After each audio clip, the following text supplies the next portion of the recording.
في القلب مشاعر أخفيها قد أشرقت الشمس عليها عن خطط لم أعبأ فيها ستكون بأيامي فرقا فحياتي قبل الحلقات تيه بضياع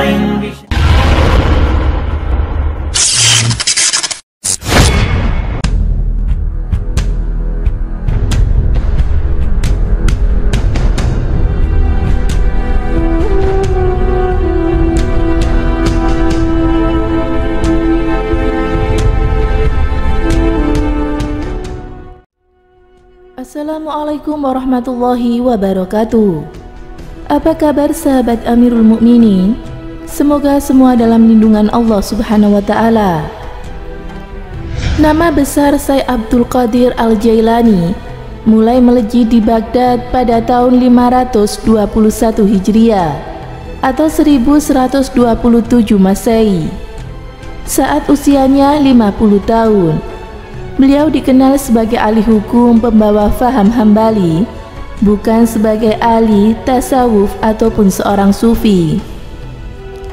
John Spencer Trimingham dalam bukunya yang berjudul The Sufi Order in Islam merincikan Al-Jailani mengajar di madrasah pada Jumat pagi dan Senin sore, sementara Ahad pagi digunakan di surau. Ajaran Al-Jailani membawa pengaruh besar terhadap masyarakat luas. Banyak kalangan Kristen dan Yahudi yang masuk Islam karena dakwah dan ajarannya. Disebutkan bahwa para simpatisan yang hadir dalam majelisnya mencapai 70.000 orang. Jika mengajar, Al-Jailani duduk di kursi yang tinggi. Beliau mesti berbicara lantang dan keras agar semua muridnya yang banyak itu bisa mendengar suaranya. Abu Husain Ali Husni Hatwi dalam kitabnya Rizal Al-Fikri wal Da'wah fil Islam mengutip Syekh Umar Al-Kaisani mengatakan bahwa majelis pengajian Al-Jailani dipenuhi dengan orang-orang Islam dari mu'alaf, kalangan Kristen dan Yahudi, bekas para perampok, pembunuh, dan para penjahat. Dia menyebutkan bahwa Al-Jailani telah mengislamkan orang-orang Yahudi dan Nasrani lebih dari 5.000 orang dan menundukkan lebih dari 100.000 orang dari kalangan penjahat. Hanya saja, Imam Az-Zahabi menyebutkan dalam kitabnya Syiar A'lami Nubala dan menukilkan perkataan saya sebagai berikut. Lebih dari 500, bukan 5.000 orang masuk Islam lewat tanganku, dan lebih dari 100.000 orang telah bertaubat. Al-Nadwi juga menuliskan aktivitas keharian Al-Jailani hampir tidak mengenal istirahat. Di siang dan malam hari ia selalu mengadakan pengajian. Materi yang disampaikan meliputi tafsir, hadis, uhul fikih, dan juga ilmu lain yang terkaitan dengannya. Seusai sholat duhur, ia memberikan fatwa yang berkaitan dengan masalah-masalah hukum. Di sore hari sebelum sholat maghrib, beliau membagi-bagikan roti kepada fakir miskin. Sesudah sholat maghrib, selalu makan malam karena ia berpuasa sepanjang tahun. Sebelum berbuka, beliau menjamu makan malam tetangganya. Sesudah sholat isya, beliau beristirahat sejenak di kamarnya sebagaimana layaknya tradisi para wali. Ia mencurahkan waktu siang harinya untuk mengabdikan pada umat manusia, sementara di malam harinya ia mengabdikan pada penciptanya. Rendah hati. Al-Jailani mempunyai kepribadian yang tinggi. Ia sangat rendah hati atau tawadu kepada sesamanya. Akhlaknya mulia dan lapang dada. Kerendahan hatinya bisa ditandai dengan keakrabannya dalam pergaulan dengan anak-anak, para fakir miskin dan juga tetangganya. Ketakwaannya kepada Allah Subhanahu wa taala senantiasa tercermin dalam kehidupannya sehari-hari. Mengenai keluhurannya pribadinya, Harada, orang sejamannya, mengatakan, "Saya tidak pernah melihat seorang yang sangat mulia lapang dada, rendah hati, dan dapat dipercaya seperti Syekh Abdul Qadir Al-Jailani. Ia sangat memperhatikan anak-anak dan juga orang tua.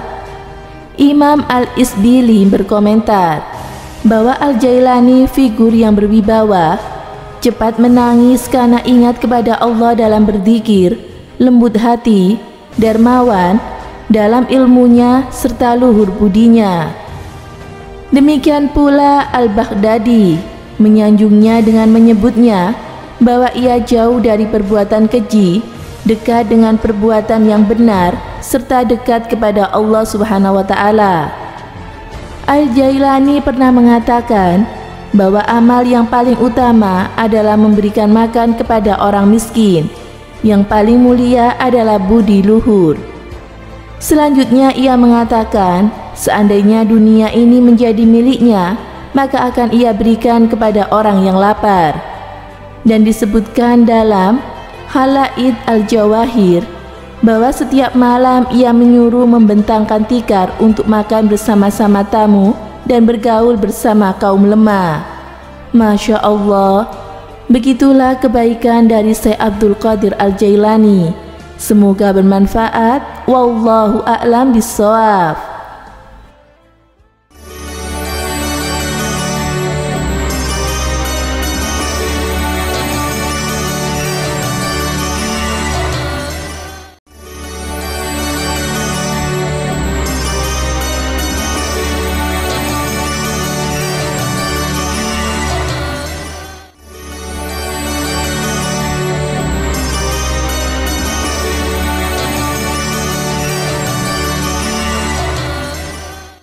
Assalamualaikum warahmatullahi wabarakatuh. Pemirsa Amirul Mukminin yang dirahmati Allah Subhanahu wa Ta'ala, dalam lembaran sejarah Islam setiap abad kita akan menemukan tokoh besar yang mendapatkan status sebagai mujadid.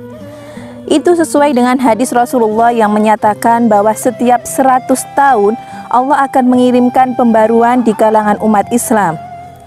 Pembaruan umat Islam pada abad ke-12 yaitu diduduki oleh seorang ulama yang berhasil memadukan antara syariat dan sufisme, lalu secara praktis dan aplikatif.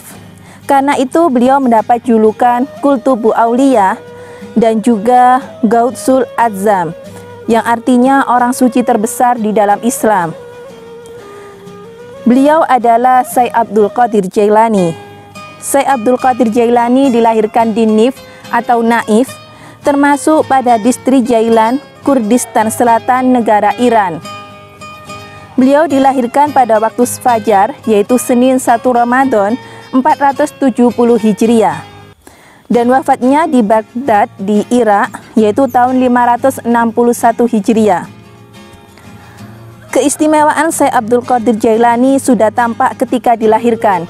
Syekh Abdul Qadir Jailani tidak mau menyusu ketika terbit fajar hingga matahari tenggelam. Selain menguasai dalam bidang ilmu fikih, Syekh Abdul Qadir Jailani juga disebut sebagai peletak dasar Tarikat Qadiriyah. Syekh Abdul Qadir Jailani dikenal juga sebagai orang yang memberikan spirit keagamaan bagi banyak umat Islam. Karena itu banyak ulama yang menjulukinya sebagai muyyidin atau penghidup agama. Rahimakumullah, semoga bermanfaat. Wassalamualaikum warahmatullahi wabarakatuh.